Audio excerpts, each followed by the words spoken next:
روزی تأسیسیابی مقامات میلیسیای تاجیک در زمان تجلیل می‌گردد که کشور ما همچون دولت صاحب استقلال در عرصه بین‌المللی ارزی هستی دارد. مقامات میلیسیای تاجیک طبق تعیینات خود در این دوره نیز همیشه وظیفه‌های مرکب و مهم دولتی را در سمت تأمین ترتیبات حقوقی و تحکیم قانونیت به سامان رسانیده است. بخشیده به عید کسبی میلیسیای تاجیک در شهر تورسونزاده نیز چاله‌بینی تنتنوی با اشتراک نمایندگان مقامات اجرایی حکومت دولتی و کارمندان میلیسیا برگزار گشت.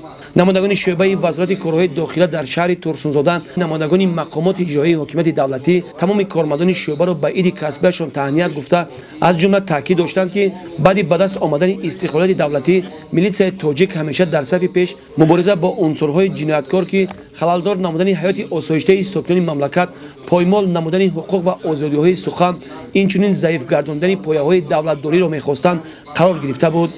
مخصوصاً مسئولیت و شجاعتمندی کارمندان میلیسیا و نتیجه‌های سودمند فعالیت این مقامات از بسیار جهت به انکشاف و پایداری دولت امروزه تاجیکستان همچون کشور دموکراتیک و حقوق بنیاد و آزاد و یگانه سهم نظر است گذاشته است. ضمن سخنرانی نمایندگان شعبه وزارت کارهای داخلی در شهر تورسونزاده این نقطه تقویت یافته، از جمله گفته شد که محض در نتیجه زحمت و تلاش‌های شبانه‌روزی کارمندان میلیسیا و فعالیت منتظم آنها و دیگر مقامات حفظ حقوق، آسودگی و ثبات کشور و تنظیم و امنیت شهروندان تامین گشته، پیش راه صادرشوی هزاران جنایت گرفته شد.